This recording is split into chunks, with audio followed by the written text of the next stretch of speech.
लोकसभा चुनाव के ऐलान से पहले इलेक्टोरल बॉन्ड को लेकर सुप्रीम कोर्ट ने बड़ा फैसला सुनाया है। सुप्रीम कोर्ट ने चुनावी बॉन्ड स्कीम को अवैध करार देते हुए उस पर रोक लगा दी है। कोर्ट ने कहा है कि इलेक्टोरल बॉन्ड सूचना के अधिकार का उल्लंघन है। वोटर को पार्टियों की फंडिंग के बारे में जानने का हक है। कोर्ट ने ये भी कहा है कि बॉन्ड खरीदने वालों की लिस्ट को सार्वजनिक करना होगा। सुप्रीम कोर्ट ने कहा है कि नागरिकों को ये जानने का अधिकार है कि सरकार के पास पैसा कहां से आता है और कहां जाता है। कोर्ट ने माना है कि गुमनाम चुनावी बॉन्ड सूचना के अधिकार और अनुच्छेद 19(1)(a) का उल्लंघन है।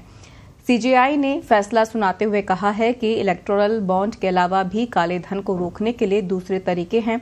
अदालत ने फैसले में कहा है कि इलेक्टोरल बॉन्ड की गोपनीयता जानने के अधिकार के खिलाफ है।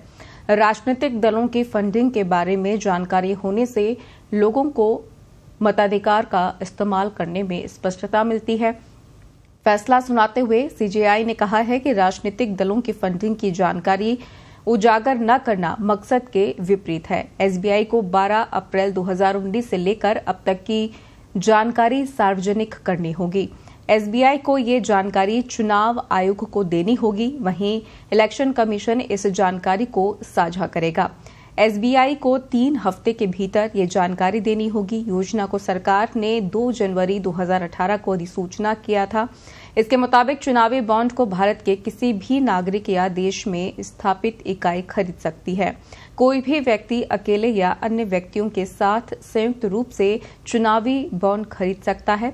जनप्रतिनिधित्व कानून 1951 की धारा 29(a) के तहत पंजीकृत राजनीतिक दल चुनावी बॉन्ड स्वीकार करके पात्र थे। शर्त बस यही थी कि उन्हें लोकसभा या विधानसभा के पिछले चुनाव में कम से कम 1% वोट मिले हों। चुनावी बॉन्ड को किसी पात्र राजनीतिक दल द्वारा केवल अधिकृत बैंक के खाते के माध्यम से भुनाया जाता था। बॉन्ड खरीदने के पखवाड़े भर के भीतर संबंधित पार्टी को उसे अपने रजिस्टर्ड बैंक खाते में जमा कराने की अनिवार्यता होती थी। अगर पार्टी इसमें विफल रहती है तो बॉन्ड निरर्थक और निष्प्रभावी यानी रद्द हो जाएगा।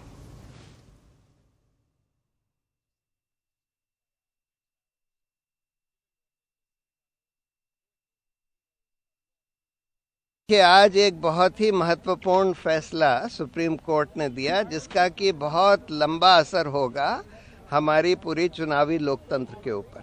उन्होंने ये इलेक्टोरल बॉन्ड की स्कीम कॉम्प्रिहेंसिवली स्ट्राइक डाउन कर दी है, ये कहते हुए कि इसमें जो एनोनिमस एलिमेंट इन्होंने लाया कि भाई किसी को पता नहीं लगे कि भाई ये इलेक्टोरल बॉन्ड किसने खरीदे और किसको दिए, ये बिल्कुल हमारे जनता के सूचना के अधिकार के खिलाफ है, जो कि एक मौलिक अधिकार है जनता का। और साथ में उन्होंने तो ये जितने भी अमेंडमेंट्स आए थे कंपनीज एक्ट में, इनकम टैक्स एक्ट में, रिप्रेजेंटेशन ऑफ पीपल एक्ट में, सबको रद्द कर दिया है इलेक्टोरल बॉन्ड स्कीम को जो ला रहे थे। दूसरी बात, उन्होंने ये भी बोला है कि ये जो अमेंडमेंट करा गया था कि कंपनीज जो हैं कितना भी पैसा पॉलिटिकल पार्टीज को दे सकती हैं। पहले जो रिस्ट्रिक्शन था कि अपना एनुअल प्रॉफिट से 7.5% से ज़्यादा नहीं दे सकती, वो भी रद्द कर दिया है कि ये हमारे इलेक्टोरल डेमोक्रेसी के खिलाफ है, क्योंकि ये लेवल प्लेइंग फील्ड को हटाता है और बड़ी बड़ी कंपनियों को इलेक्शन इन्फ्लुएंस करने देता है। साथ में उन्होंने ये भी बोला है कि जितने भी इलेक्टोरल बॉन्ड्स खरीदे गए और जो जमा करे गए, पॉलिटिकल पार्टियों ने जो अपने खातों में जमा करे, उसका पूरा ब्यौरा स्टेट बैंक ऑफ इंडिया, जिसके पास ये सारी इंफॉर्मेशन है, वो इलेक्शन कमीशन को दे और ये पब्लिक वेबसाइट पर डाला जाए, जिससे कि जनता को पता लगे कि किसने ये इलेक्टोरल बॉन्ड्स खरीदे और किस पॉलिटिकल पार्टी को दिए। जो पिछले 5-7 साल से जब से ये स्कीम आई थी और बदतर हो गई थी, उसको बढ़ाने के लिए अब बहुत इसमें ये एक जबरदस्त फिलिप मिला है उसको। और अब जो भी फंडिंग है वो पब्लिक के नॉलेज में रहेगी। और जो इस इलेक्टोरल बॉन्ड स्कीम के तहत भी जो फंडिंग हुई थी, 3 हफ्ते में इलेक्शन कमीशन को सारा डेटा कलेक्ट करना है और उसके 1 हफ्ते बाद अपने वेबसाइट पर डालना है। मतलब कोर्ट का इंटेंट ये है कि ये पब्लिक डोमेन में आ जाएगी। अब कोई भी सिटीजन उसको आके वेबसाइट पे देख सकता है कि किसने किसको फंड किया, किस पार्टी को कितने पैसे मिले, किस प्राइवेट एंटिटी से मिले। तो जो पब्लिक डिस्क्लोजर का जो प्रॉमिस है उसको सुप्रीम कोर्ट ने लॉजिकल एंड तक ले गए हैं। सिर्फ ये नहीं कहा कि स्कीम जो है वो अनकॉन्स्टिट्यूशनल है, उसके साथ साथ ये भी कहा कि जो भी इसके अंदर पैसे आए हैं उसका आप डिस्क्लोजर कीजिए, पब्लिक को पता चले कि कैसे किसके पास पैसे। इसके तहत जिस तरीके से ये स्कीम लाई गई थी उसमें काफी ब्लैक मनी को बढ़ावा दिया गया है। एक ट्रांसपेरेंसी नहीं है इसमें, आप किसी का नाम डिस्क्लोज नहीं हो रहा। इसके पहले नाम डिस्क्लोज होता था और एक निश्चित 2000 रुपए से ज्यादा आप अगर नहीं दे सकते थे कैश में। अब इन्होंने कितने भी रुपए आप जो है बॉन्ड खरीदिए बैंक में जाके और पार्टी को डोनेट कर दीजिए। इससे ट्रांसपेरेंसी तो पूरी तरीके से खत्म हो गई और निश्चित रूप से कहीं ना कहीं डेमोक्रेसी के लिए बहुत बड़ा खतरा है।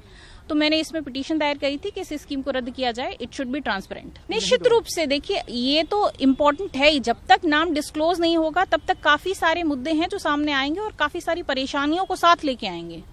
जितना भी ब्लैक मनी है या मनी लॉन्ड्रिंग है वो एक बहुत बड़ा मुद्दा है जो इस चीज से जुड़ सकता है इन फ्यूचर।